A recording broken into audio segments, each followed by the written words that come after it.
Buenas tardes, jóvenes. ¿Me pueden escuchar? Se escucha. Muy bien, Sí, profesor. Sí, profesor, sí se escucha. genial.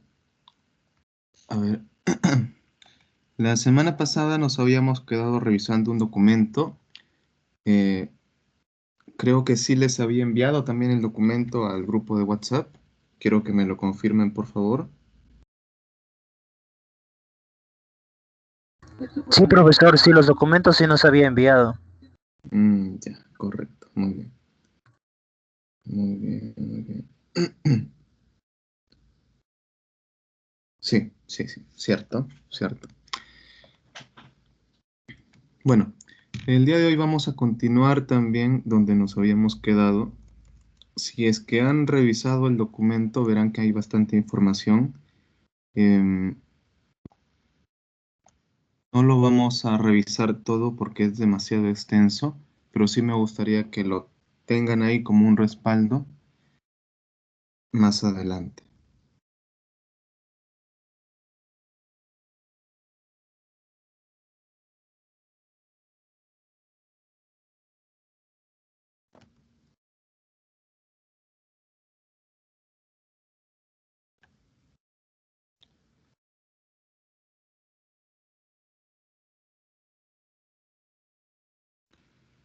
Bien, sí, cargo. Ahora sí. Lo que sí vamos a ver es esta parte que es prácticamente una segunda parte que lo vamos a revisar de forma bastante breve porque en realidad es muy sencillo y vamos a ver un ejemplo también de ello dentro de la propia presentación. Entonces, este es el modelo de la tasa de crecimiento poblacional.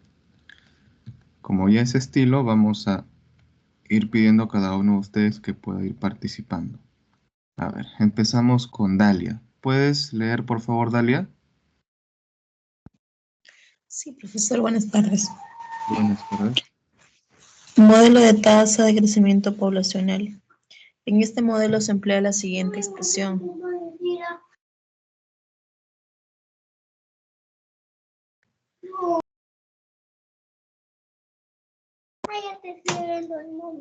En este modelo se emplea la siguiente expresión. PF es igual a PO, paréntesis, L más I elevada a la N, donde PO es población inicial, PF es población final, y tasa de crecimiento N, número de años. Para encontrar la tasa de crecimiento se despeja la ecuación anterior y se obtiene I igual a N PF sobre PO menos 1.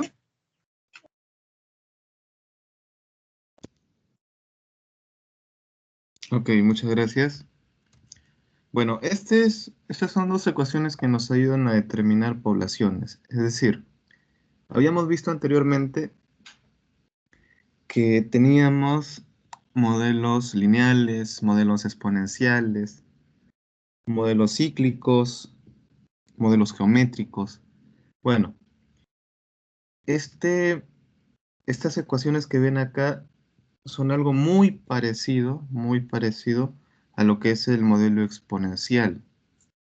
Modelo exponencial, porque estamos trabajando aquí con un exponente, que sería el n, que si leemos esta leyenda vamos a encontrar qué significa cada uno de estos símbolos, porque vamos a también vamos a pronosticar la cantidad de población que puede haber en un lugar.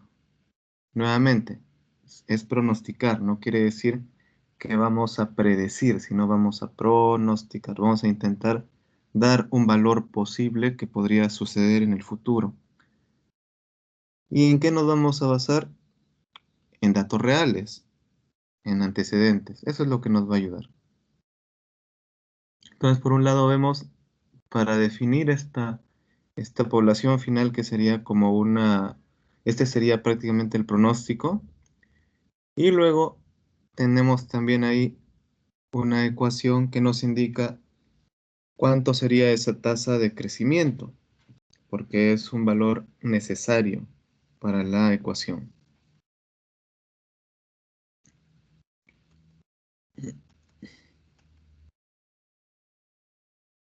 Aquí tenemos un ejemplo. Tenemos un ejemplo.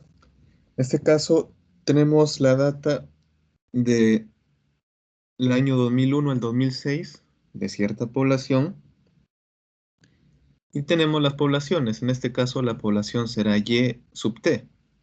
Y sub T.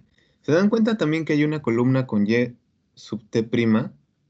Esta columna de Y sub T prima va a indicar también el, en los pronósticos. Los pronósticos. ¿Se acuerdan de la línea de tendencia? ¿Se acuerdan de la línea de tendencia? Básicamente, estos datos van a estar en esa línea de tendencia. Es decir, va a haber una ecuación, como ya han visto, ¿no? Hay una ecuación. Y estos son los resultados de esa ecuación. Pero como se dan cuenta, no son exactos. No son exactos porque son meramente un pronóstico. Es un intento de predecir algo. Es un intento. Ahora, en base a estos datos y según la ecuación que vemos aquí en la parte inferior, se va a determinar la tasa de crecimiento. Entonces aplicamos la ecuación, aplicamos esa ecuación como se observa ahí, y obtenemos que la tasa de crecimiento es 0.03. Y luego, ¿qué más tenemos? Luego utilizamos esa tasa de crecimiento para reemplazar en la ecuación y obtenemos nuestro primer pronóstico, ¿no? Por así decirlo, nuestro primer pronóstico en base a la población inicial. En este caso, la población inicial va a ser la población del 2001. La población del 2001. Por eso ahí vemos que está C2, que sería la celda de la población del 2001 multiplicando al resto, ¿no? Y adentro está sumando el I, que es la tasa de crecimiento, que sería B10. Ahí está, ahí se observa. Y esto se va continuando hasta que luego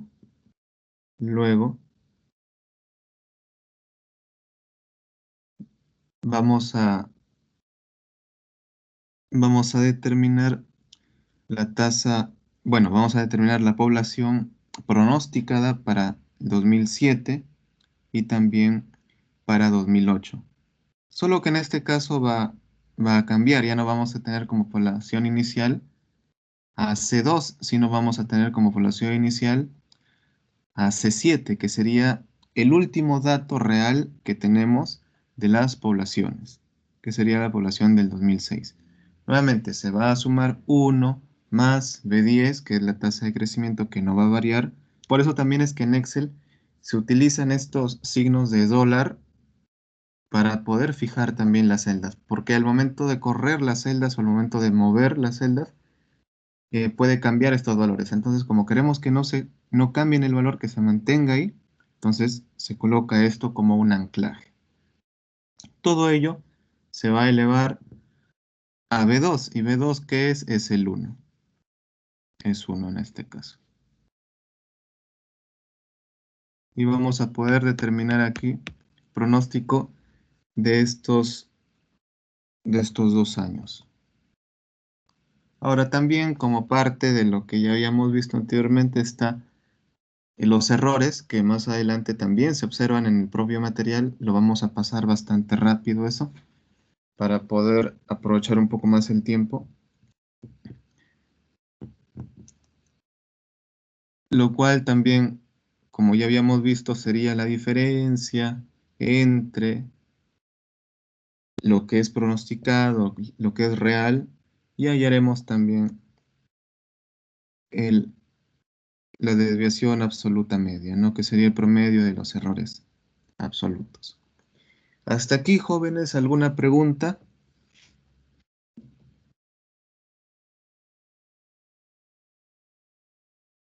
¿Alguna pregunta, jóvenes?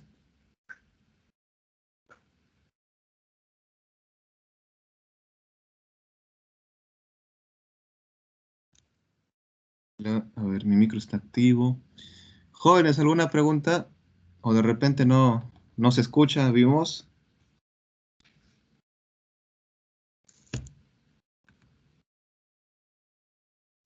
Sí, profesor, sí lo escuchamos perfecto. Ya, ok. ¿Alguna pregunta? ¿Oído muy rápido de repente? No, profesor, sí está bien, gracias. Ya, ok. Entonces, esto sería la parte demostrativa de lo que es la tasa de crecimiento poblacional. Más adelante, cuando les deje la tarea respecto a esto, que ya les enviaría un documento para ello, van a poder poner en práctica también estas ecuaciones. Es bastante sencillo en realidad, solamente que hay que darse cuenta que se debe reemplazar. Muy bien, continuamos. A ver, luego tenemos aquí otro, otro componente muy importante dentro de lo que son los pronósticos, o también dicho dentro de lo que es la estadística, que es el coeficiente de correlación. Voy a leer un poco esta parte. Por favor, Ana, ¿puedes leer? Sí, profesor. Coeficiente de correlación R. R es el parámetro que indica que están asociadas estas a las variables dependientes e independientes en un modelo de correlación lineal. Y dice que tanto depende de Y y X.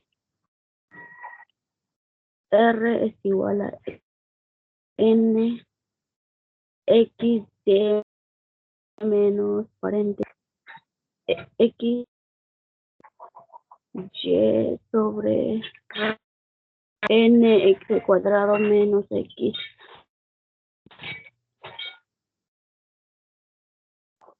Ny Y cuadrado X dependiente paréntesis 2 cae entre los límites menos 1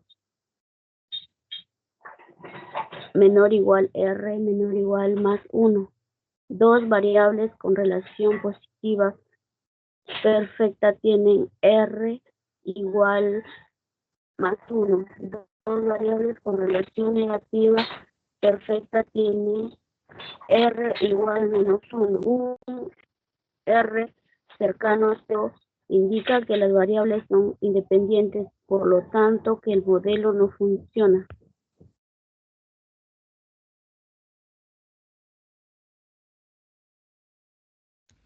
Ok, muchas gracias, Ana. Muy bien, aquí este coeficiente de correlación nos va a indicar qué tipo de relación tienen las variables.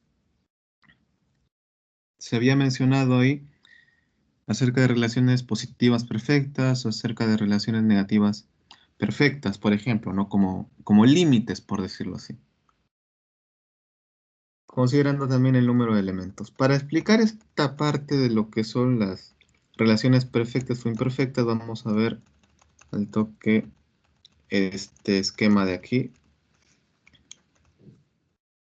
donde vamos a ver la figura A y la figura B. La figura A y la figura B son muestras de relaciones perfectas e imperfectas. Y se van a ver así, o se va a determinar de esa manera. ¿Por qué? Porque tiene una forma de dispersarse, por eso se llama también diagramas de dispersión, de tal manera que van a determinar una línea, ¿no? Entonces es como si dijéramos, ah, muy bien, esto determina una ecuación, ¿sí?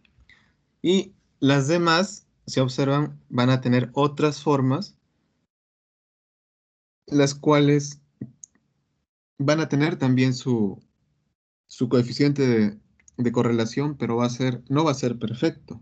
Por eso es que se dice ahí imperfecto, ¿no? Entonces, cuando se dice imperfecto, ya no va a ser uno o va a ser menos uno, sino va a ser 0.800 tal, 0.600 algo, menos 0.200 y algo, ¿no? Entonces, no va a ser al 100%. Entiéndase también que cuando hablamos de 1 o -1 hablamos de 100% siempre.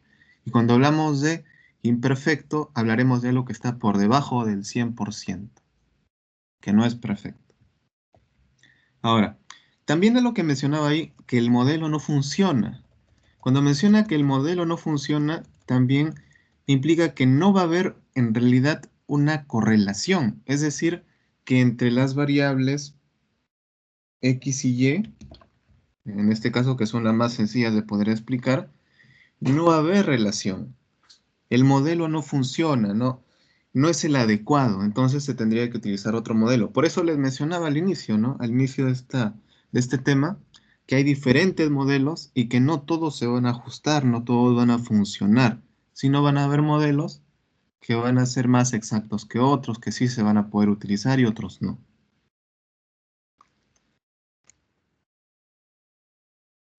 Y para explicar el coeficiente de correlación nuevamente, ¿no? Tenemos ahí la ecuación, una ecuación grande de lo que es el coeficiente de correlación, el cual en base a una data también, tenemos aquí una data, X y Y, tenemos aquí dos datos, se va a ir obteniendo estas variables para luego operarlas y hallar el coeficiente de correlación. En este caso tenemos un coeficiente de correlación comparado, ¿no? Porque uno también se puede trabajar directamente con el Excel y obtenemos datos estadísticos de forma veloz, pero también utilizando las ecuaciones que ya se habían visto, ¿no? Y por lo visto obtenemos el mismo resultado, que es un coeficiente de correlación imperfecto, pero muy cercano a -1, muy cercano. Entonces, como ya se les había mencionado, los grados de correlación, conforme a los diagramas de dispersión, se van a ver de tal manera. En algunos no va a haber relación, por eso se coloca R igual 0, pero en otros también van a haber otro tipo de relaciones que no necesariamente van a ser ecuaciones lineales o una relación lineal, como ya habíamos visto al inicio, ¿no? Una recta, una línea, sino va a ser algo más parecido a otra figura trigonométrica. Por eso acabamos y igual x al cuadrado, ¿no? Bueno, luego de ello acá viene todo un tema que es acerca de los errores estándar, que básicamente es lo que habíamos visto, que es esa diferencia, va a ser esa diferencia entre los valores reales y los valores pronosticados. En este caso, cuando hablamos de error estándar del pronóstico, también podemos ayudarnos con tablas. En este caso, aquí se mencionan dos tipos de tablas, la tabla Student y la tabla también, la Z,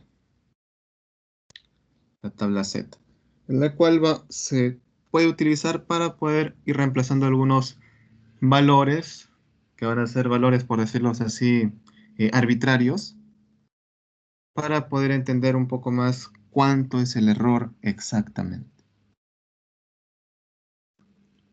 También se pueden utilizar otras ecuaciones que, al igual como las anteriores acerca de las regresiones, van a tener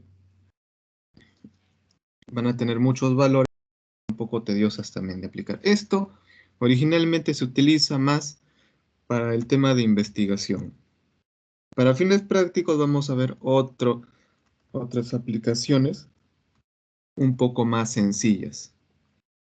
Pero esto también quería enfatizar un poquito acerca de lo que es el coeficiente de determinación, que también se utiliza en las investigaciones, pero es importante que se pueda explicar. Seguro lo van a entender bastante rápido también por la forma gráfica como se explica.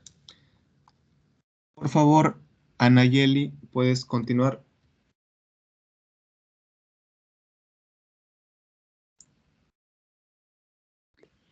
Coeficiente de determinación R al cuadrado. R al cuadrado mide el porcentaje de variabilidad en y que puede explicarse a través del conocimiento de la variable independiente X, que también se ajusta a la línea de regresión muestral a los datos. Diagrama de Venn. Mientras mayor sea la medición de la intersección, mayor será la variación de Y. que es expresada por X.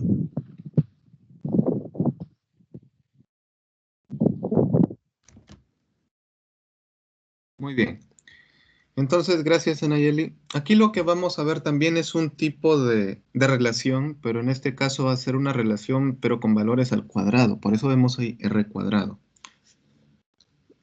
Si pueden observar aquí estas elipses, por decirlo así, de colores, van a ver que en un primer momento, cuando las elipses, las dos que representan a las variables, están separadas, va a haber un coeficiente de determinación que va a ser cero, porque eh, no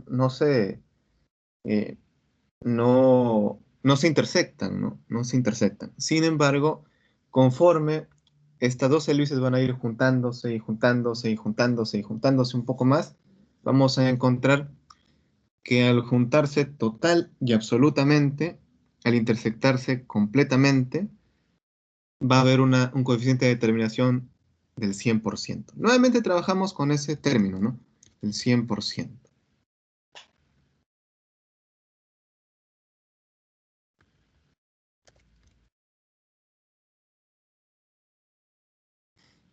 Y también para ello hay una fórmula, bueno, en realidad varias fórmulas para poder ir determinándolo.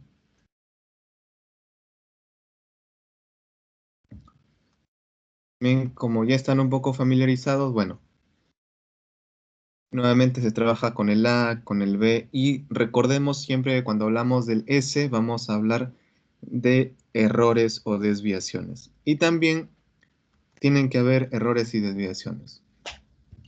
Más adelante se puede observar también algo más acerca de lo que son las hipótesis.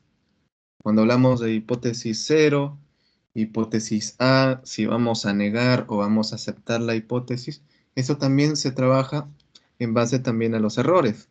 Y se utiliza bastante lo que es el error estándar, dependiendo también del número de muestras que se tenga. Si tenemos un número de muestras menor a 30, trabajaremos con un número estadístico de la tabla Student. Si tenemos mayor a 30, entonces trabajaremos con un número estadístico sacado de la tabla Z.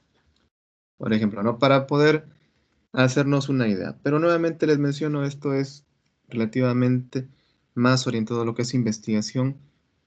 Pero esto sí me gustaría que lo puedan observar.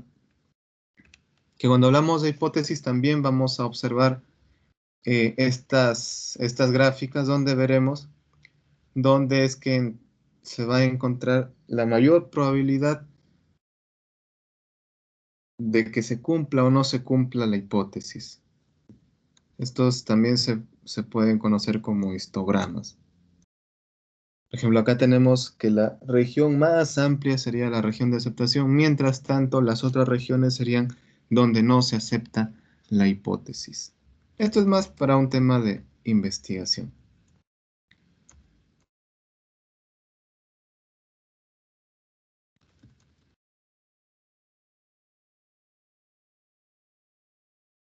A ver.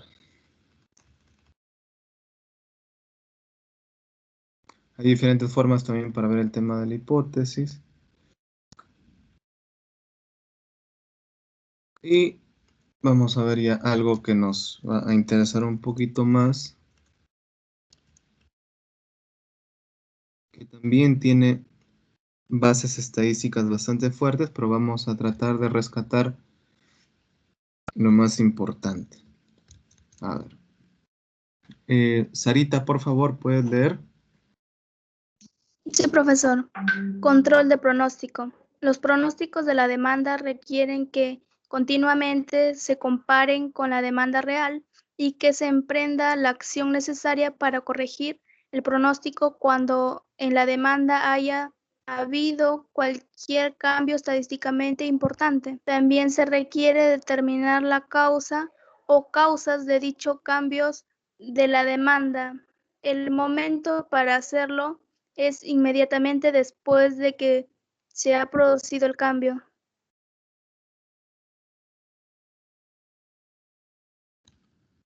Ok, muchas gracias. Entonces, acá la sugerencia es siempre estar monitoreando el desenvolvimiento del mercado que se está al que se quiera ingresar o en el que se esté uno desarrollando, ¿no?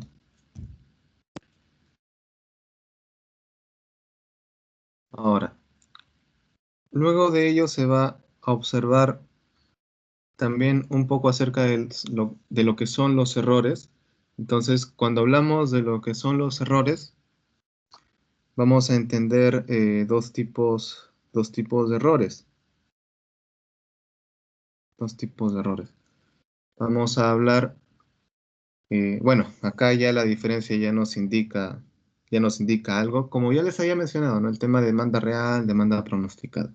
Pero cuando hablamos en el tema de lo que son los errores, vamos a encontrar unos errores que van a ser los errores, por decirlo así, normales, los errores normales, pero los otros van a ser los errores absolutos.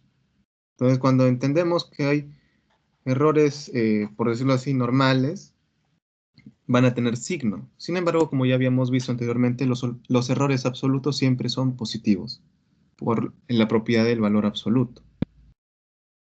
Justo por eso. Pero, ¿para qué nos sirve un poco más esto? A ver, cuando hablamos del tema de lo que es las gráficas de escalas, vamos a recordar algo que se ve, bueno, supongo que lo han visto en control de calidad cuando hablamos de límites. Y cuando hablamos de límites, vamos a hablar de lo que son los límites superiores y los límites inferiores. Nuevamente, lo que son los límites superiores, lo que son límites inferiores. Y esto también lo podemos determinar de forma matemática, porque también existen ecuaciones para ello. Nuevamente veremos al A y al B. Iremos determinando también los valores pronosticados, hallando los errores. Y determinando también lo que son los límites. Límites superiores, límites inferiores. Cuando hablamos de límite superior, va a ser un límite positivo, y cuando hablamos de límite inferior, va a ser un límite negativo. Por eso es que lo vemos en la parte inferior, límite superior y límite inferior. Positivo y negativo, ambos teniendo el mismo número, ¿no? Pero para poder entenderlo mejor, estos límites superiores y límites inferiores, como se ve en el esquema, nos van a determinar márgenes, nos van a determinar un área en el cual los datos que estamos trabajando no deberían sobrepasar ni deberían estar por debajo, como se ve ahí, ¿no? Estos datos del 1 al 8, donde se ve que solamente hay uno que está por fuera de estos límites, que sería el dato número 3. Esto nuevamente les menciono en control de calidad. Esto mucho se utiliza en control de calidad porque nos permite ir determinando lo que son los que va funcionando, cómo es que va desempeñándose una labor, en base también a los indicadores y a los resultados también que nos ofrece una etapa o una operación, y diremos, bueno, estos datos están yendo de forma correcta porque están dentro de los límites, dentro de los márgenes. Pero diremos, mira, acá hay un problema porque este se está saliendo del margen. Entonces, eso también nos ayuda para poder tomar acciones, para tomar decisiones, para evitar que puedan salirse de control algunas etapas, algunas operaciones. Luego también está otro dato que es importante, que es la señal de rastreo, lo cual también va a ser trabajado con estos dos tipos de errores que ya les había mencionado, que son los errores normales, por así decirlo, y los errores absolutos. Y va a ser algo bastante sencillo porque se va a trabajar con la sumatoria de ellos. La sumatoria de ellos en el caso de los errores normales y la desviación absoluta media de lo que son los errores absolutos, como se observa también ahí. Y esto ya lo hemos visto anteriormente. Entonces, esa sería la señal de rastreo.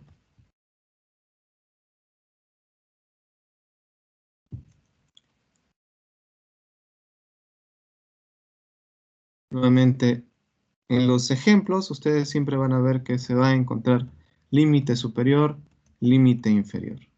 Nuevamente, acá tenemos otro ejemplo. En este caso, ya no se tiene que la etapa o el proceso o los datos que nos ofrecen están por fuera de los márgenes, sino están en la parte central. Es decir, acá no habría ningún problema. Pero siempre va a haber fluctuaciones. Como habíamos mencionado, las fluctuaciones siempre se van a dar en la vida real. De forma ideal, podría determinarse siempre una línea, pero cuando hablamos de datos reales, de operaciones, de etapas, en empresas, en organizaciones, siempre va a haber algo que va a determinar un cambio, que los datos no siempre sean los mismos, no siempre sean homogéneos. ¿Y por qué razón? Aquí podemos hablar de varios puntos. Uno puede ser el error en las propias personas ejecutantes, u otras también pueden ser los errores técnicos, es decir, de las máquinas, de los equipos, de los instrumentos de medición, por ejemplo, los cuales pueden fallar. Básicamente se puede deber a estos dos. O también, como tercer punto, se puede deber a los ruidos. De repente no se trabaja mucho con el tema de ruidos, pero podemos hablar acerca de los ruidos, que son variables que nosotros no podemos manejar. Son variables inherentes al proceso, a la etapa que nosotros no podemos manejar. Y por contraparte estarán otras variables que sí podemos manejar, como ya habíamos visto, por ejemplo, variable x y, ¿no? Pero aquí podemos mencionar un sinnúmero de variables. Solo que al momento de trabajar más variables, como ustedes han visto, también se vuelve todo más complicado. Pero bueno, eso ya es para un tema más de investigación. Continuamos. Elfer, ¿puedes leer, por favor, estimación de las fuerzas de ventas?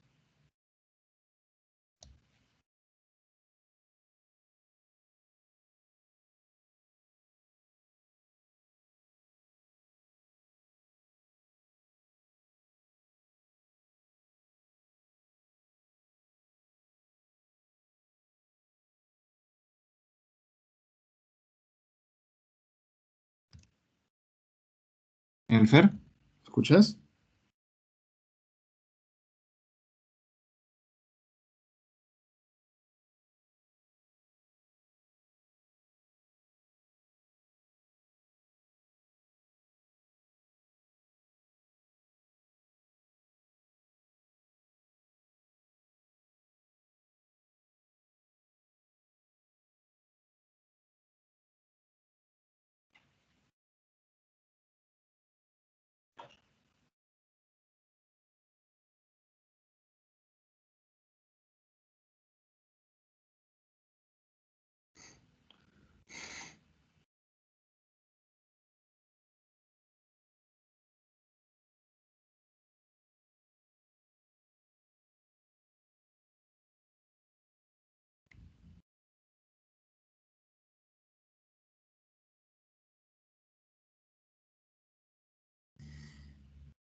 Bueno, parece que Elfer está un poco mal con el micrófono, quizá. A ver, Elmer, por favor, ¿puedes leer? Sí, profesor. Estimación de las fuerzas de ventas. Es un modelo cualitativo obtenido a partir de conjeturas acerca de la demanda futura, elaborado periódicamente por miembros de las fuerzas de ventas. La ventaja de este modelo es que la fuerza de ventas es el grupo con mayor probabilidades de saber qué y cuántos productos comprarán los clientes en el futuro cercano. Las desventajas es que el perjuicio individual del vendedor puede introducir sesgos, ya que por naturaleza algunas personas son optimistas y otras son más cautelosas. Es posible que el vendedor no perciba la diferencia entre lo que el cliente acepte, listas de deseos, y lo que realmente necesita una compra necesaria. Gracias, profesor. Ok, muchísimas gracias. Muy bien, por ejemplo, esta es una de las estimaciones que vamos a ver más adelante, como otras que vamos a ver, los cuales también nos permiten determinar el tema de lo que es la demanda, solamente que de una forma cualitativa. Es decir, lo que hemos visto anteriormente es una forma cuantitativa, porque hemos trabajado con números. Pero este tipo de pronósticos se hace de forma cualitativa, teniendo en cuenta que cuando hablamos de cualidades, básicamente aquí va a ser un poco más subjetivo, em, desde el punto de vista de que lo van a manejar personas que no van a orientarse de repente a datos históricos como se están viendo, sino más que nada a las impresiones que tienen esta fuerza de ventas, estos encargados, de ver cuál es y cómo es el comportamiento del mercado. Y en base a ello también se van a empezar a hacer todas las regulaciones necesarias para poder ir determinando cuánto producir o cuánto vender. Segunda es la opinión ejecutiva. También es un modelo cualitativo. Por favor, Yerli, ¿puedes leer? Sí, profesor. Opinión ejecutiva. Sí. Ya, profesor. Es un modelo cualitativo en el cual se hace un resumen de sus opiniones, experiencias y conocimientos técnicos de uno o varios gerentes, orientándolos hacia la consecución de un consenso entre los ejecutivos que se refleja luego de un pronóstico unificado. La ventaja de este modelo es que permite modificar un pronóstico de ventas vigente, a fin de tomar en cuenta circunstancias inusitadas como una nueva promoción. La desventaja es que resulta costosa, ya que se absorbe el valioso tiempo de los ejecutivos. Si se permite que un ejecutivo modifique un pronóstico sin colectivamente aprobar los cambios del pronóstico resultantes de un resultante, no es útil. Gracias. Ok, muchas gracias. Bueno, acá cuando hablamos de la opinión ejecutiva, obviamente van a tener que ser personas que van a conocer. Sin embargo, también la gran desventaja, mejor dicho, es el tema de los costos. O también se puede hablar de costo de oportunidad, porque si el ejecutivo normalmente está encargado de otras actividades y va a ocuparse de poder brindar luces para poder determinar pronósticos de demanda, se va a dejar de hacer esas actividades por encargarse de estas. Cuando hablamos de ejecutivos, por lo general hablamos de personas que están en la alta gerencia, en la dirección, por ejemplo. Continuamos con Joana. ¿Puedes continuar? Señal de rastreo, profesor. Investigación de mercados. Aún no me carga la diapositiva.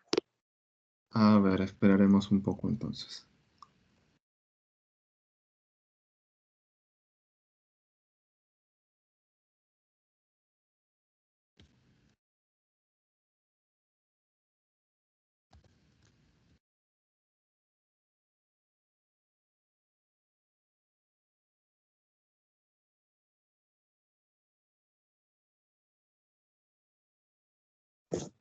Investigación de mercados. Sí. Ya. Investigación de mercados. Es un modelo cualitativo que consiste en un enfoque sistemático para determinar el grado de interés del consumidor por un producto o servicio, mediante la creación y puesta a prueba de diversas hipótesis por medio de encuestas y entrevistas encaminadas a recopilar datos. La ventaja es que puede usarse para pronosticar la demanda a corto plazo con una excelente precisión, a mediano plazo con una buena precisión y a largo plazo con una precisión regular. Las desventajas son las numerosas limitaciones que suelen estar incluidas en sus hallazgos.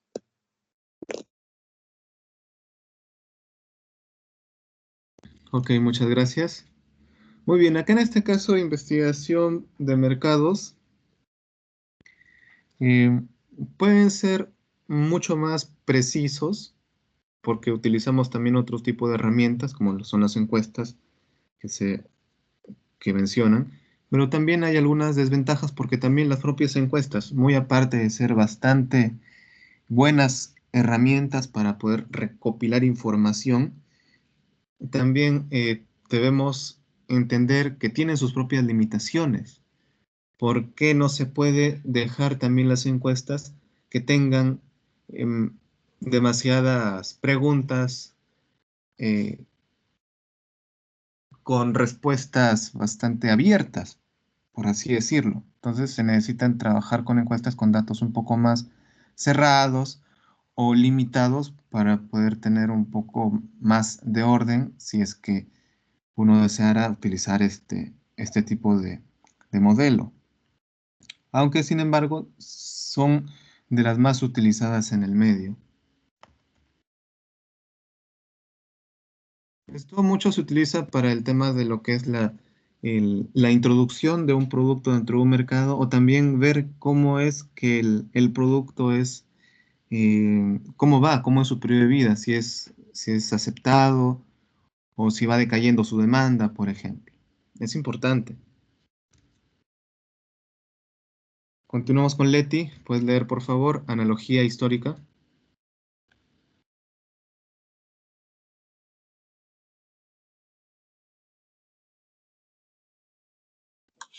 Sí, profesor.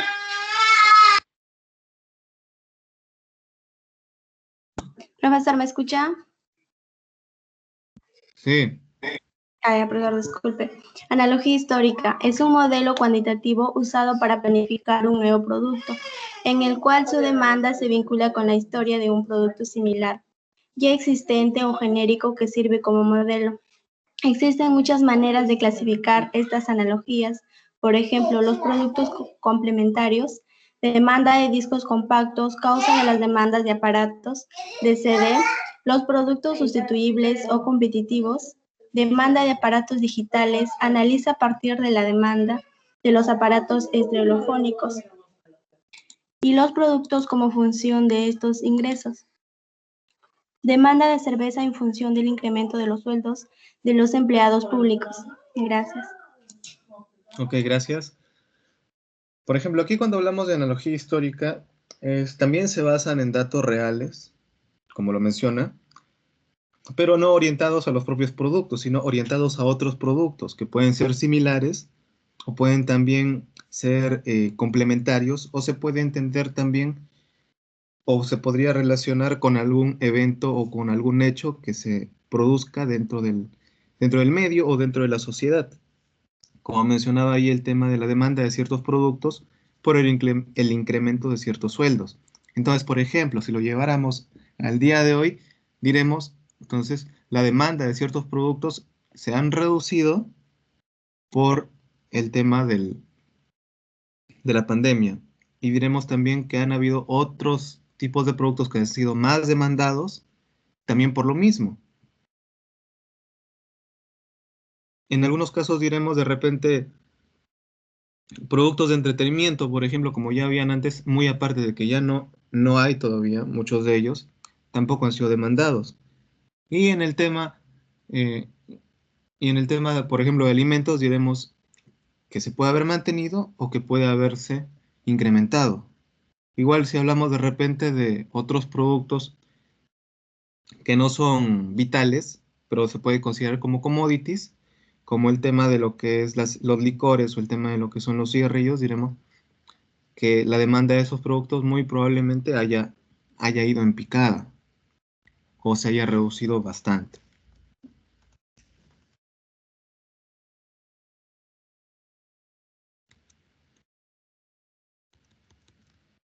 Continúa, Maricielo.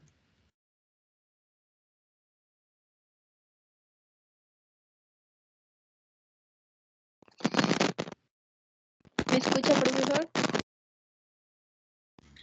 Sí, a ver, habla por favor. ¿Sí me escuchan? Sí, Ya. Método Delphi. Es un modelo cualitativo en el cual se reúne a un grupo de expertos en diversas áreas cuyas identidades son ocultadas para que expresen sus creencias libremente. Se elabora un cuestionario y se distribuye entre los participantes. Luego, el grupo responde al cuestionario. Todas las opiniones tienen el mismo peso. Se hace un resumen de los resultados y se redistribuyen a los participantes junto con un nuevo cuestionario. De esta manera se realiza un proceso de aprendizaje para el grupo. Se hace un nuevo resumen, se refinan las proyecciones y se desarrollan nuevas preguntas. Se repite el paso anterior si es necesario. Gracias. ¿Sí se escucha? sí, Maricelo, muchas gracias. Gracias. Muy bien, entonces acá en el método Delphi es un método que también se le propone a un grupo de personas con experiencia, personas que conocen acerca de lo que son los mercados, sobre todo si hablamos de determinados productos, y se les hace toda una serie de preguntas para poder conocer sus impresiones, un poco de repente de su experiencia y lo que ellos están viendo, ¿no? Lo que ellos pueden ver o pueden anticipar como comportamiento del mercado frente a determinados productos. Ahora, lo que sí menciona es que se puede entender que lo que se desea es que todas estas opiniones puedan llegar a a una opinión sólida. Es decir, podemos tener muchos comentarios, pero al final quedarnos con una base sólida. Y por eso nos dice también que se debe repetir el paso, este tema de cuestionario si es necesario para poder ir consolidando. Porque recordemos, son muchos comentarios, son muchas preguntas, pero se debe al final quedar con una línea. Algo importante también para el tema de lo que son los productos es su ciclo de vida. Entonces hablaremos también un poco acerca de ello. Creo que anteriormente ya se había mencionado un poquito así a grandes rasgos, pero ahora vamos a enfatizar un poco más. Miguel, ¿podrías leer, por favor?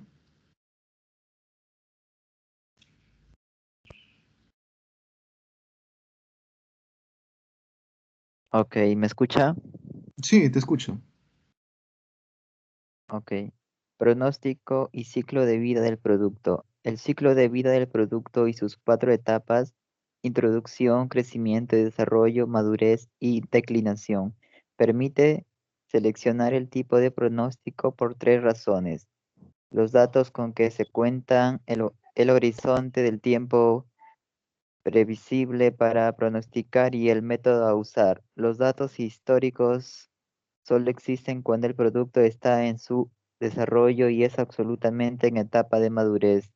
Dichos datos deben ser evaluados en su correlación.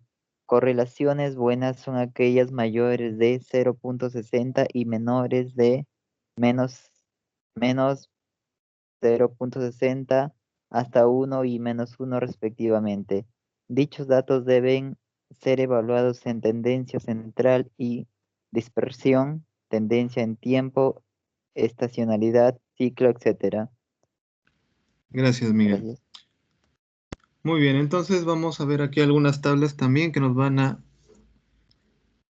permitir entender un poco más acerca de ello. Básicamente, cuando hablamos del ciclo de vida de un producto, nos vamos a centrar en 4 puntos exactamente. Lo que es la introducción del producto, lo que es el crecimiento y desarrollo, lo que es la madurez del producto, es decir, la cúspide, por decirlo así, y lo que es la declinación, que se parece bastante a lo que es el ciclo de vida de un ser viviente, ¿no? De un organismo. Pero en este caso hablamos de productos. A ver, este esquema, por favor, ¿lo puedes leer, Rosemary?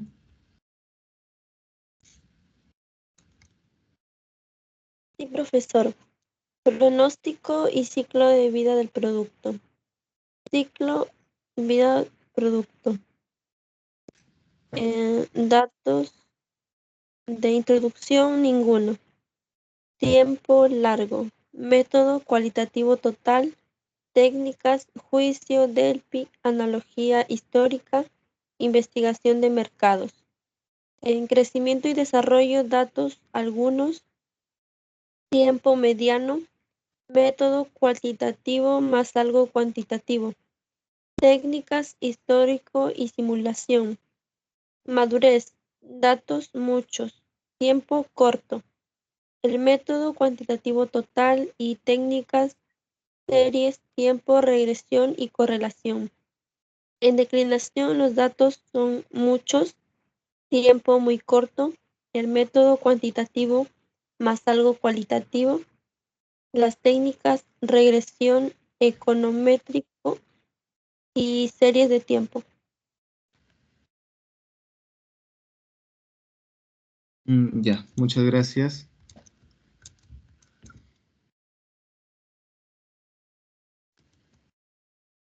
A ver, aquí lo que nos está mencionando más que nada es acerca de lo que es la duración también de estos ciclos de vida de cada una de estas 4 etapas y las técnicas que se utilizan también en cada una de estas etapas. Podemos ver algunas técnicas cualitativas, como se han visto en esta última parte, pero también algunas técnicas cuantitativas, como se ha visto al inicio del tema. ¿Cómo es su aplicación de los pronósticos? A ver, Laura, ¿puedes leer?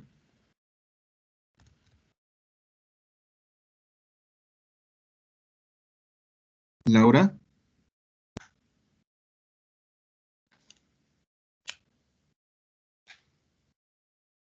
A ver, si no puede Laura, entonces Dalia.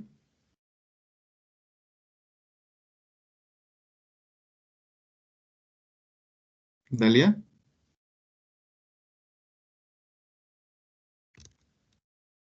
Sí, profesor, pero no me sale la diapositiva. ¿No carga? Ah, ok. ¿Aplicaciones de los pronósticos? Sí. Ok. Horizonte, proyección. Corto, 0 a 4 meses. Área de decisión de operaciones, administración de inventarios, programación del ensamble final, programación de la fuerza de trabajo, programación muestra de la producción. Modelos de pronóstico. Empírico simple y con una proporción de cambio. Promedio simple, promedio móvil simple, doble y ponderado. Atenuación exponencial simple y doble. Empírico con tendencia Hall. Empírico estacional con tendencia Winter. Patrón de datos. Horizontal o estacionario. Tendencia pero no estacionalidad. Estacionalidad, tendencia y estacionalidad. Cantidad de datos históricos. 5 a 10 observaciones, de 10 a 15 observaciones, de 10 a 20 observaciones y de 20 a 30 observaciones. Bueno, gracias Dalia. A ver, justo lo que se menciona aquí son otro tipo de modelos también como se observan ahí.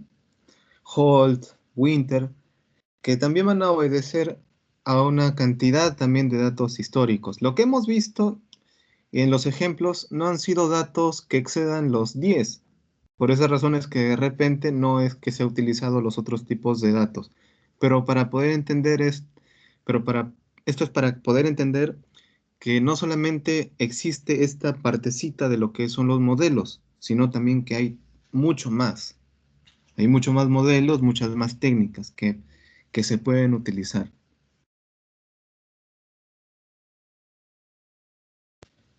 A ver, por acá creo que ya vamos acabando. Ana Faustino, por favor, puedes leer.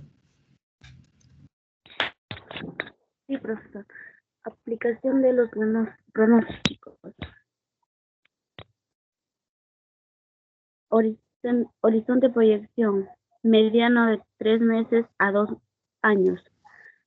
Áreas de decisión de operaciones. Planificación de personal, planificación agregada, programación, muestra de la producción, compras, distribución.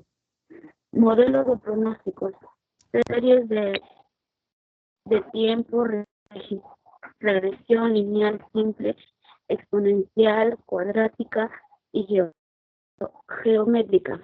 Series de tiempo, regresión cíclica, promedio. Serie de tiempo, regresión cíclica con tendencia. Patrón de datos. Tendencia pero no estacionalidad. Estacionalidad. Tendencia y estacionalidad. Cantidad de datos históricos. De 10 a 20 observaciones. De 20 a 40 observaciones. De 30 a 50 observaciones. Largo más de 2 años.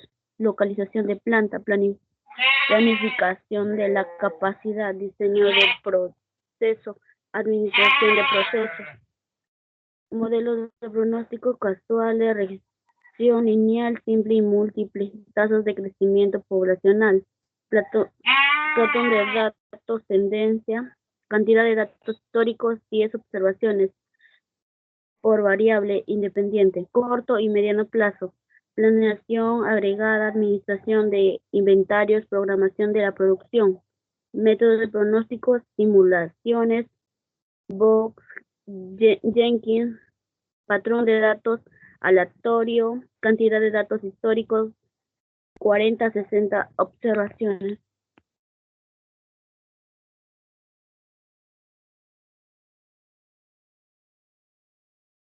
Ok, gracias.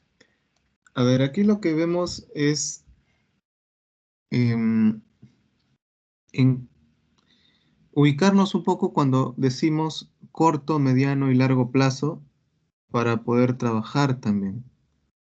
Entonces acá también podremos ubicar un estadio de cada etapa de lo que es el ciclo de vida, pero también podremos aplicarlo a áreas u operaciones específicas como las que vemos acá, y utilizando también otros tipos de modelos en función a la cantidad de datos.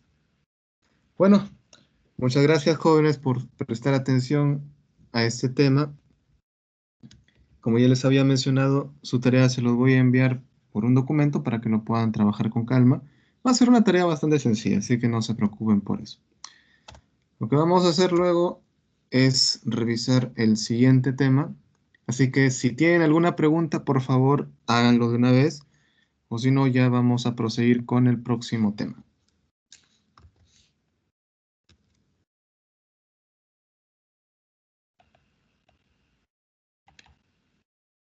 Si no, de todas maneras, estamos a la distancia de una llamada, de un mensaje. Así que cuando tengan también alguna duda, alguna pregunta, me pueden escribir y les puedo responder también. Entonces continuamos con el tema 9.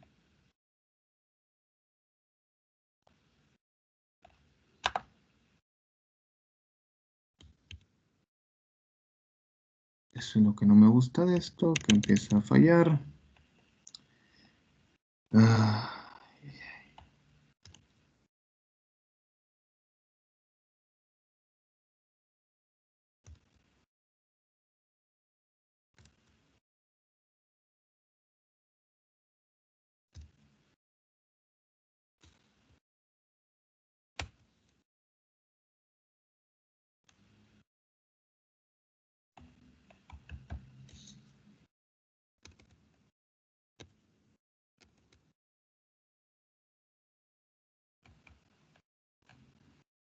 Bueno, empecemos entonces.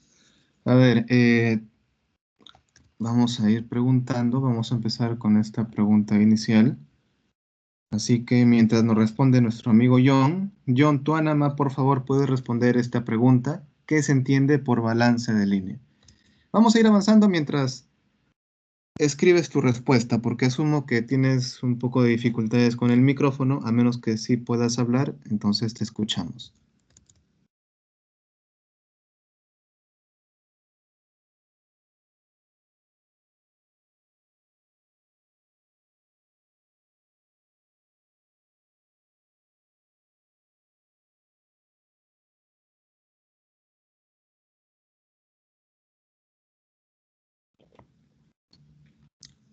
Entonces, John, nos ponemos a la espera de tu respuesta. Mientras tanto, vamos avanzando. ¿Qué se entiende por balance de línea? Es lo que vamos a ver el día de hoy. Balance de línea. A ver, aquí hay una frase, pero también quisiera saber cómo se puede interpretar por alguno de ustedes, ¿no? Entonces me gustaría la participación de que lea esta frase. A ver, ¿dónde nos hemos quedado?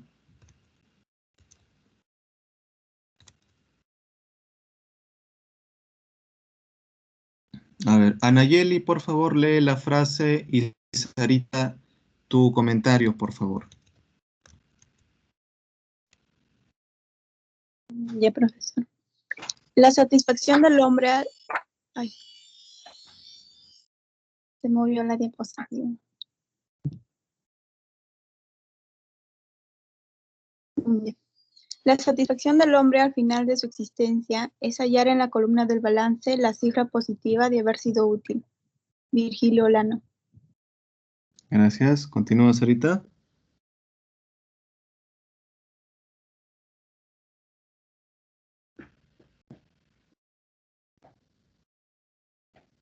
Profesor, quiere decir, a ver, yo lo entiendo que de que al realizar una actividad, el hombre siempre busca hacer las cosas correctas, ¿no? Hacer que esa actividad sea útil y que le sirva de algo.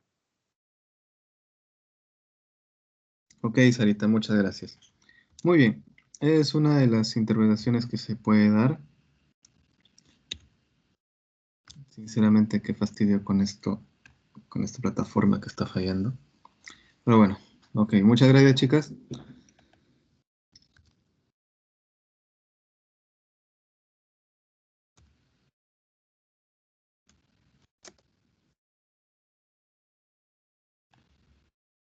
Voy a aprovechar de una vez para enviarles este material para que también lo puedan revisar en sus hogares.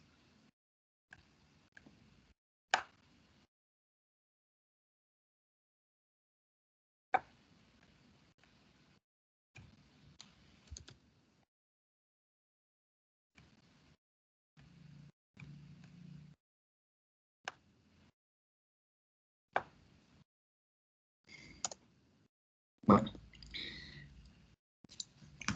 ahí ya debe estar cargando. Muy bien.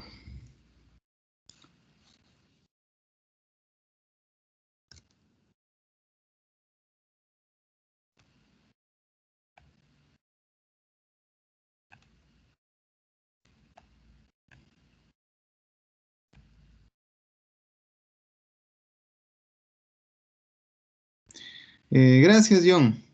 Gracias, bueno, ya. Para la próxima vez procura no demorarte tanto, por favor, para que sea un poquito más fluido.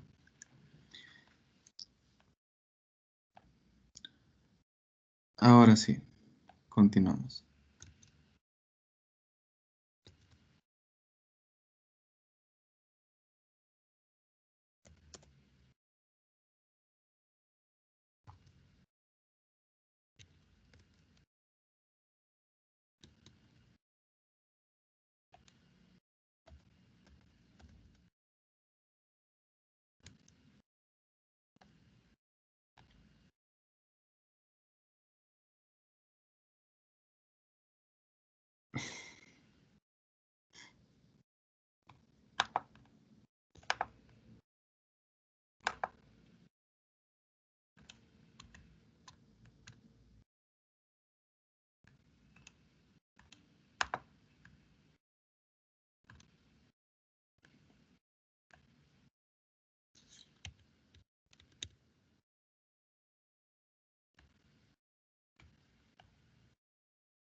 A ver, el balance de línea lo vamos a enfocar desde dos puntos de vista. Uno va a ser este que es el enfoque heurístico y el otro que va a ser un enfoque matemático.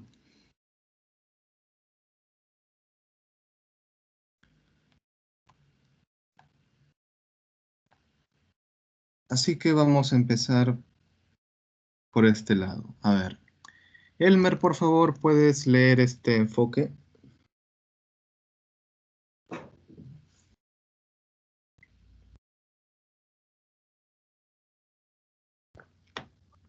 Elmer, Sí, profesor.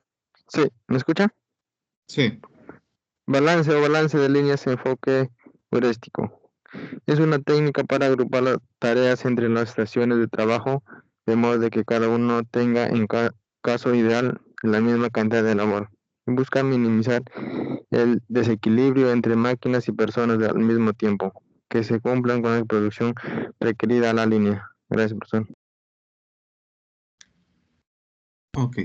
Muy bien, entonces, lo primero que nos menciona es el tema de agrupar tareas.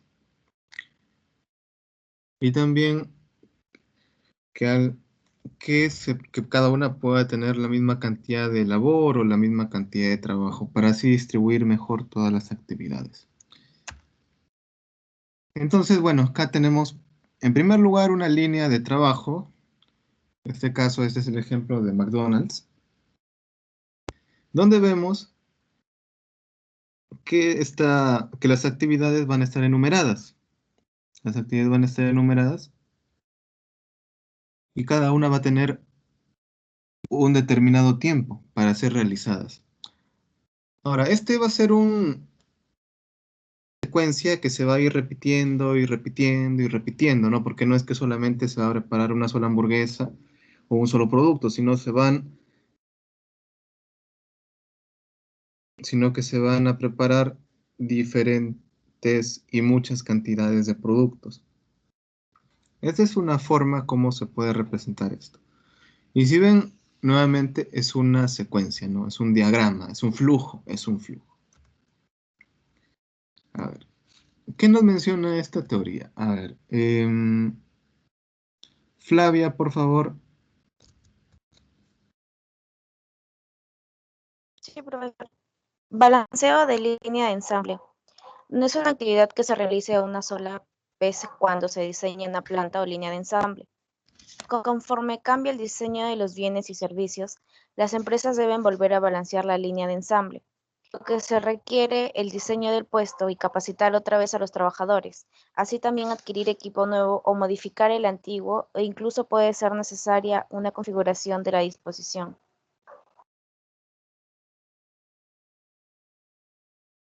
Ok, muchas gracias. Ahora, ¿qué nos menciona nuevamente el balance de línea? ¿O qué nos sugiere el tema de lo que es el diseño, ¿no? El diseño de una planta, por eso es que habíamos visto antes un poco de lo que es el layout, lo que es la disposición de la línea de trabajo, o línea de ensamble, o línea de producción, o línea de procesos. Y también si es necesario, poder realizar un rediseño. Y cuando hablamos de rediseño, hablaremos de una mejora.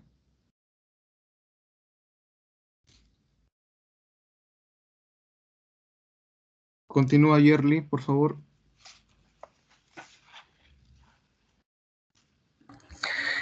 Balanceo de línea de ensamblaje. ¿Eso sí, profesor? Sí. No es una actividad que se realice una sola vez. Cuando se diseña una nueva planta o línea,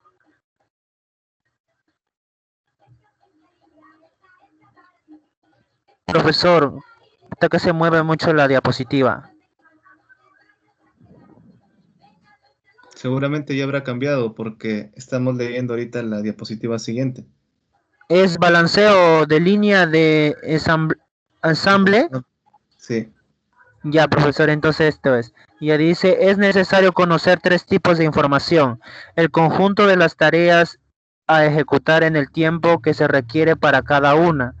2. Las relaciones de precedencia entre las tareas, es decir, la secuencia en la que deben ejecutarse. 3. La tasa de producción deseada o pronóstico de la demanda de la línea de ensamble. Ok, muchas gracias.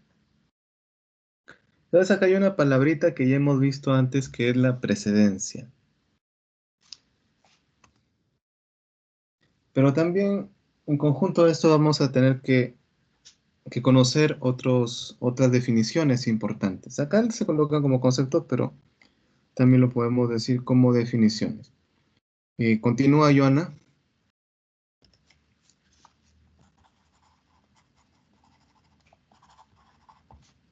Joana.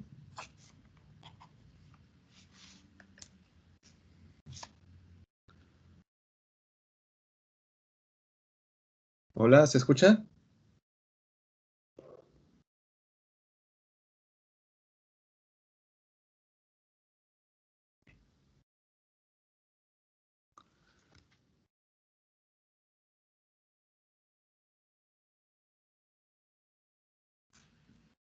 Entonces, Julio, ¿puedes continuar?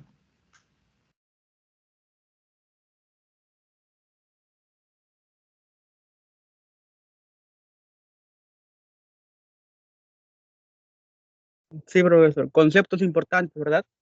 Sí. Ya. Elemento de trabajo.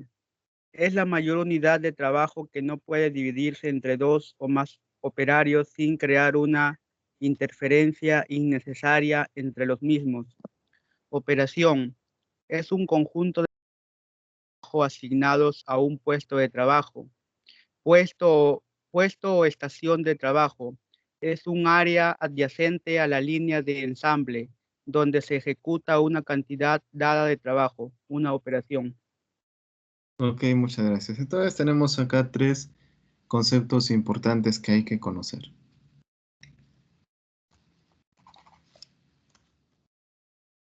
Continuamos con los conceptos importantes. Por favor, Leti, ¿puedes continuar? Sí, profesor. Conceptos importantes. Tiempo de ciclo es el tiempo máximo que permanece el producto en cada estación de trabajo. Demora el balance es la cantidad total de tiempo ocioso en la línea que resulta de una división desigual de los puestos de trabajo. Gracias. Ok, muchas gracias. Muy bien, entonces cuando hablamos de tiempo de ciclo nos menciona que es el tiempo máximo, ¿no? Tiempo máximo, es decir, vamos a tener muchas etapas dentro de un proceso y la etapa que demore más, ese va a ser nuestro tiempo de ciclo, porque nos habla del tiempo máximo. O también se podría entender como tiempo de ciclo la suma de todos los tiempos. Lo vamos a ir entendiendo mejor más adelante para poder definir ello. Ahora, cuando hablamos de la demora de balance, vamos a entenderlo como, como tiempo ocioso. A ver, más adelante también vamos a entender un poco más acerca de este tiempo ocioso, porque si partimos desde un principio que se quieren igualar las cargas o se quiere igualar el trabajo en todas las etapas, de hecho que sería lo ideal, ¿no? Pero por lo general, cada etapa también va a tener una, un tiempo que demora. No necesariamente va a ser igual, pero se puede reducir lo más que se pueda. Y como vamos a tener también tiempos desiguales, se va a ir trabajando en base al tiempo de la etapa que tenga mayor duración. Y ahí vamos a ir encontrando la suma de los tiempos. Ya luego vamos a ver un poco más acerca de ello, de forma más práctica. Continúa, por favor, Maricielo.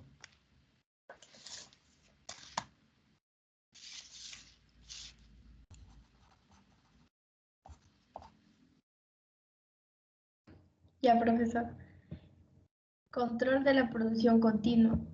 El problema más importante en los talleres cuyas actividades dependen del flujo de trabajo es lograr la cantidad de producción que se desea con la máxima eficiencia posible. El contenido total de trabajo se divide en operaciones elementales y estas operaciones se agrupan en las estaciones de trabajo. El trabajo se desplaza en forma sucesiva y en muchas situaciones de manera continua de una estación a otra. Gracias. Ok, muchas gracias.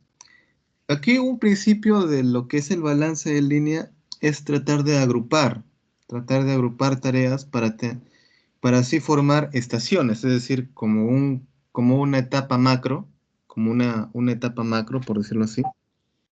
Y al momento de ir sumando estas etapas, vamos a, vamos a tener, por decirlo así, menos etapas, o bueno, menos etapas macro, y va a ser más sencillo poder determinar el tiempo, determinar la duración de cada una de estas. Ahora, también otra cosa que hay que considerar es que no se van a agrupar estas etapas solo por querer agruparlas o solo porque tienen menos tiempo y todo eso, sino que se tendrá que considerar otros detalles, por ejemplo, como ya lo habíamos visto antes, ¿no? En el tema de distribución.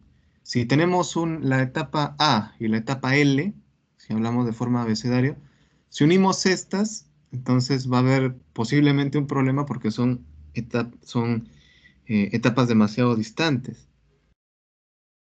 En cambio, si decimos vamos a unir A, B y C, entonces sería más factible porque serían etapas que son más cercanas, ¿no? Entonces hay que considerar no solamente el tema de los tiempos, sino también se va a considerar otros detalles más, otras características.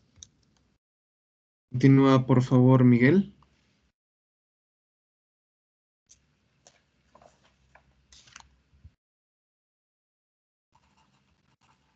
Miguel. Control de la producción continua. Sí. Todas las estaciones de trabajo se ocupan de trabajos que tienen diversos grados de avance. La velocidad de la línea de ensamble se controla mediante la cantidad de producción que se requiere. El espacio entre las estaciones y los requerimientos respecto al tiempo de cada estación de trabajo. Al controlar la velocidad del transportador o el tiempo del cliente, en esencia es posible controlar la cantidad que produce la línea de producción. Gracias, Miguel. Muy bien, aquí Miguel acaba de mencionar dos puntos muy importantes que tiene que ver con la velocidad de la línea de procesos, que debe ser ajustado según los requerimientos de los requerimientos del cliente. Porque si el cliente te dice cuándo necesita el producto, entonces uno ya debe planificar cuándo debe empezar a procesar. Y eso también irá determinando cuánto es lo que puede procesar también en base al tamaño de planta.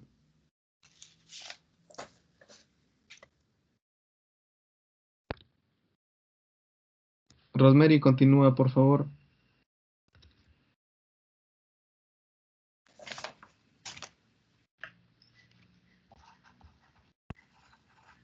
Distribución de una línea de ensamble. En una línea de ensamble, el producto generalmente se mueve en forma automatizada, tal como una banda de transportación, a través de una serie de estaciones de trabajo hasta que se complete. Esta es la manera en que se ensamblan los automóviles y se producen los aparatos de televisión y los hornos, o las hamburguesas de comida rápida.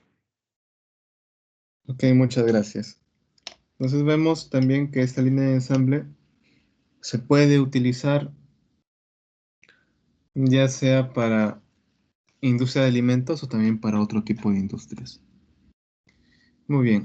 A ver, aquí es lo que podemos ver es una línea, bueno, es más que una línea, es una faja transportadora o banda transportadora en la cual va a ir un producto, en la cual va a ir un producto. Y va a tener que atravesar esta banda transportadora o faja transportadora muchas estaciones de trabajo o muchas etapas en las cuales va a ir sufriendo ciertos cambios para que finalmente se convierta en un producto terminado. Continuemos.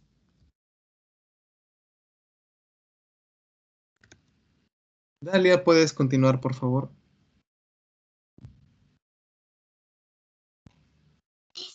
Sí, profesor. Perdón, a ver. Técnicas para realizar el balance de una línea de ensamble. Técnica heurística. Se utiliza para la resolución de problemas usando procedimientos y reglas en vez de optimización matemática. Y técnica ordenada de las posiciones ponderadas. TOPP.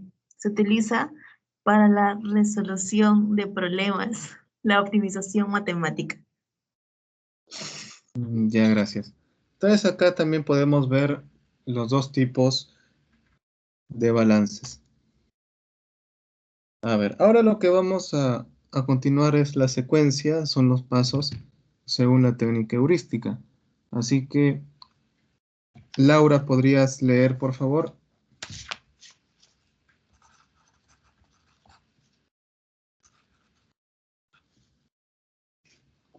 Sí, profesor, que Laura. me cargue la diapositiva.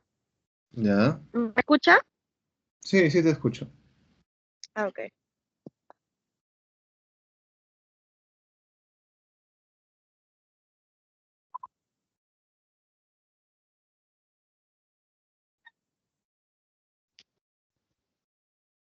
Ok.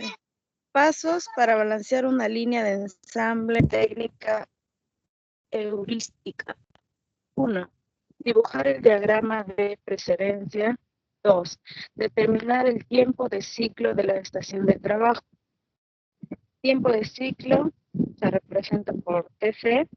TC es igual al tiempo de producción por día sobre producción por día.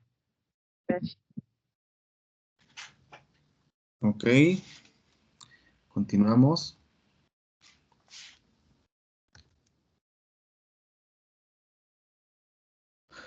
Ana, por favor. Sí, profesor. Pasos para balancear una línea de ensamble, técnica heurística. 3. Determinar el número mínimo teórico de estaciones de trabajo N requeridas. El número real puede ser menor. NT es igual a suma de tiempos de las tareas por T sobre tiempo del siglo TC. Gracias. Continúa, por favor, Anayeli.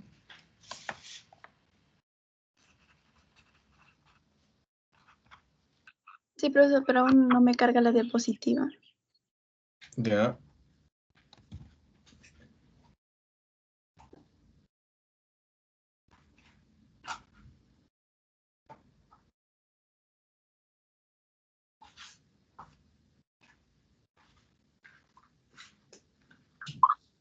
Paso 4. Seleccionar las reglas de asignación. Regla 1. Tiempo más largo para una tarea, operación. Descripción de las tareas disponibles. Elegir la que tenga el más tiempo grande. El tiempo más grande, más largo. Regla 2. Más tareas subsecuentes. De las tareas disponibles, elegir la que tenga el mayor número de tareas subsecuentes. Regla 3. Ponderación de la posición. De las tareas disponibles, elegir la tarea cuya suma de tiempos para las tareas subsecuentes sea mayor. Regla 4. Tiempo más corto para una tarea, operación. De las tareas disponibles, elegir la que tenga el tiempo más corto. Regla 5. Menos números de tareas subsecuentes. De las tareas disponibles, elegir la que tenga el menor número de tareas subsecuentes. Ok, muchas gracias. Entonces aquí nos va dando una lista de lo que se debe considerar para poder empezar el balance de línea, teniendo como primer lugar el tiempo más largo para una tarea, o el tiempo que tiene mayor duración.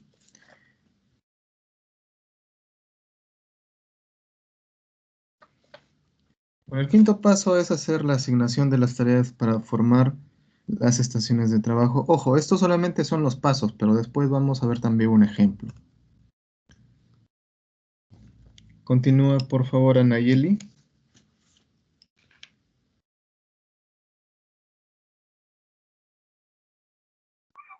Sí, profesor. ¿Puedes continuar? Ya. Regla 6, paso 6, calcular la eficiencia del balanceo. Eficiencia es igual a la suma de los tipos de las tareas, T, sobre el número real de estaciones de trabajo, N, por X. Tiempo de ciclo de la estación de trabajo, TC. Paso 7, evaluar la solución. Ok. Entonces, luego de ello, se va a evaluar la solución. ¿Y por qué razón? Porque al ver la eficiencia, uno determinará si es conveniente o no es conveniente para el proceso.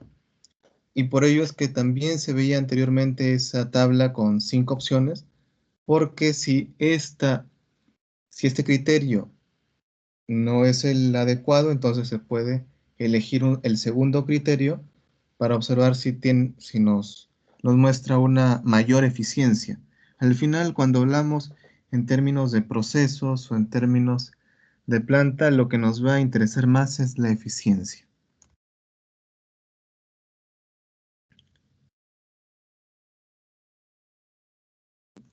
Bueno, este es un ejemplo del libro de administración de operaciones, el cual también lo tengo en mi poder. Voy a ver también de poder enviárselos a ustedes para que lo puedan revisar si es que así lo desean. A ver. Lo que podemos observar ahí es una tabla de precedencia. Bueno, ustedes ya conocen esto, ya lo hemos visto antes. ¿Y por qué le llamamos tabla de precedencia? Porque va a haber una etapa que va a preceder a otra, como lo vemos en la tercera columna. Además, cada una de estas etapas va a tener una duración, la cual también se observa en la segunda etapa y tendrá también un tiempo total. ¿Ok? ¿Qué más vemos? Vamos a ir determinando ya el diagrama en base a la tabla inicial. Si pueden observar, podemos relacionarlo mucho con lo que es la tabla para el diagrama de Gantt.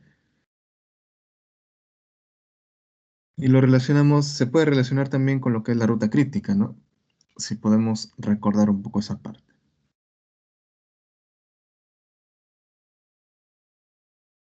Tenemos desde la etapa A hasta la I. Tenemos 3, 6, 9 etapas.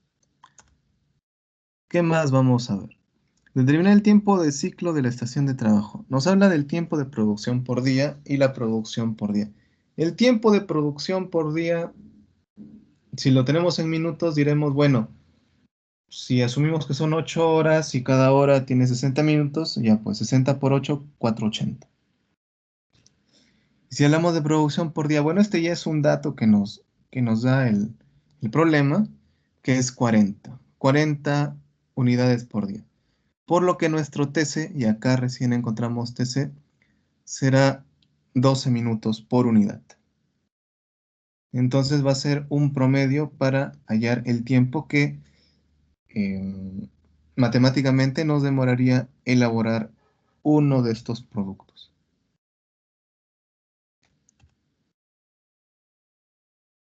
¿Qué más nos menciona? El paso 3. Determinar el número mínimo teórico de estaciones de trabajo. Entonces, vamos a tener 66 minutos como tiempo total, ya lo habíamos visto, hay un tiempo de ciclo de 12. Si dividimos eso, vamos a obtener, redondeando, 6 estaciones. Entonces, no quiere decir que se van a separar en 6 estaciones obligatoriamente, sino que 6 estaciones es lo que sugiere, pero si en la realidad no se puede, entonces se considerará no 6, sino otro número de estaciones, por ejemplo. Lo posterior es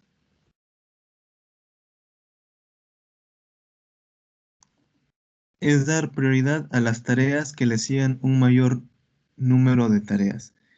Es decir, se va a ir ordenando, esto solamente es un orden, para ver cuál es la cadena que tiene más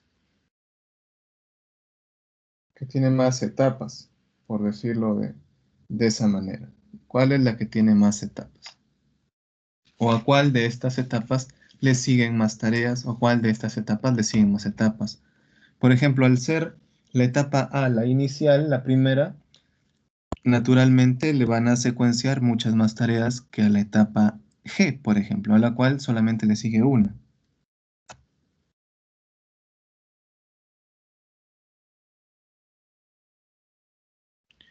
Luego se va a empezar a agrupar en función del número de tareas. Las que tienen 8, las que tienen 5, las que tienen 3, etc.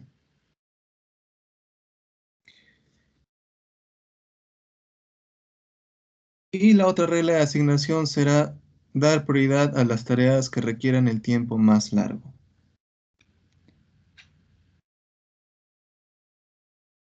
Esta es una de las reglas. Entonces, ¿ven que estamos siguiendo las reglas que se habían dispuesto anteriormente? Muy bien. En este caso solamente se han tomado 2 de esas 5 reglas. Posiblemente en otros casos sea necesario utilizar más o utilizar otras.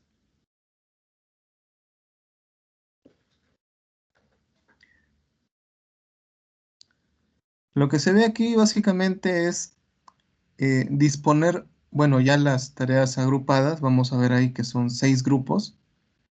A sola, B sola, C, D, F, un grupo, E sola, H sola y G e I en un grupo. Y cada uno de estos también se da esta agrupación por el tiempo, por la duración de cada una de estas etapas, porque al sumarlo no debe superar al TC. ¿Y cuál es el TC? Era el tiempo promedio el cual nos tomaría elaborar un producto, ¿no? Elaborar un producto. Entonces, para no ir en contra de este TC. Por eso es que también aquí tenemos la tarea E que está sola, la tarea E que está sola, porque es el que tiene una duración similar al TC. La etapa E tiene una duración similar al TC, por eso se queda sola. Y lo que sí agrupamos va a ser CDF como 543, lo cual si lo sumamos sería 12, ¿verdad? Entonces estamos ahí dentro del TC.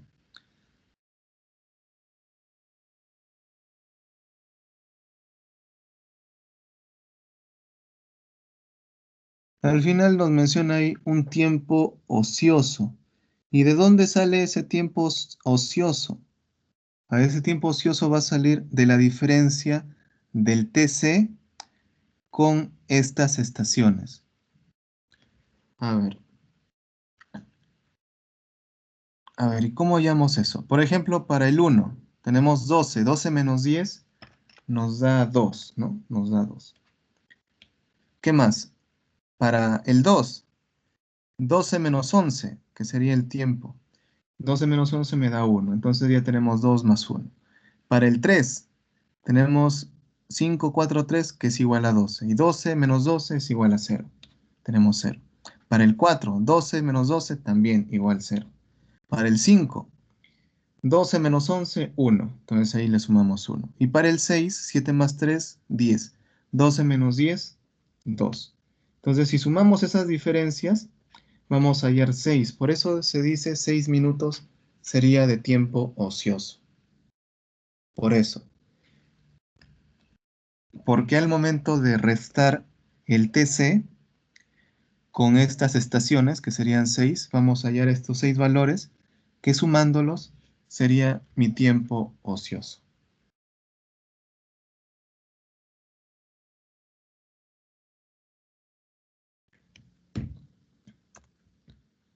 Entonces tenemos acá nuestro diagrama de precedencia nuevamente, que lo estamos agrupando ya por estaciones.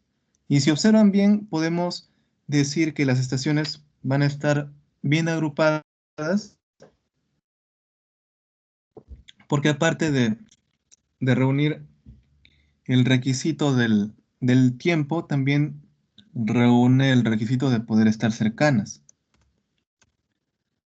Y el momento de calcular la eficiencia tendremos ahí, bueno, suma de tiempo, 66.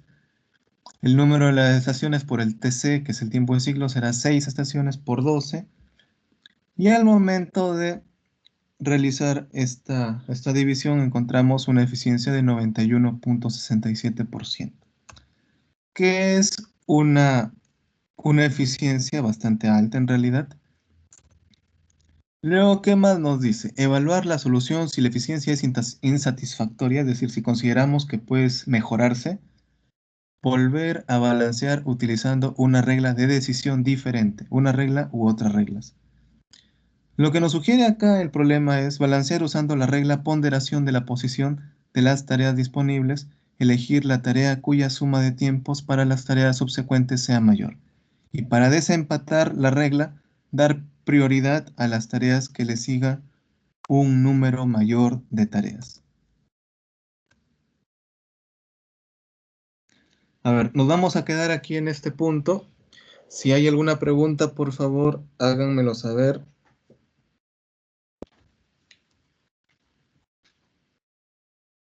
Igual el material ya ha sido enviado para que lo puedan revisar con tranquilidad.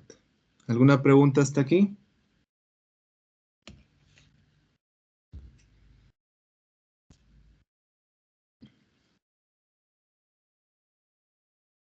No, profesor, voy a seguir repasando la diapositiva que nos ha enviado. Gracias. Ok. Entonces, si no hay preguntas, eso sería todo por el día de hoy. Ya más adelante les voy a enviar la tarea del tema anterior para que lo puedan ir desarrollando. No va a ser una tarea muy complicada, pero sí les va a servir de ayuda para poder entender un poco más. Profesor, ¿será en grupal? Probablemente sea individual, porque tampoco va a ser difícil.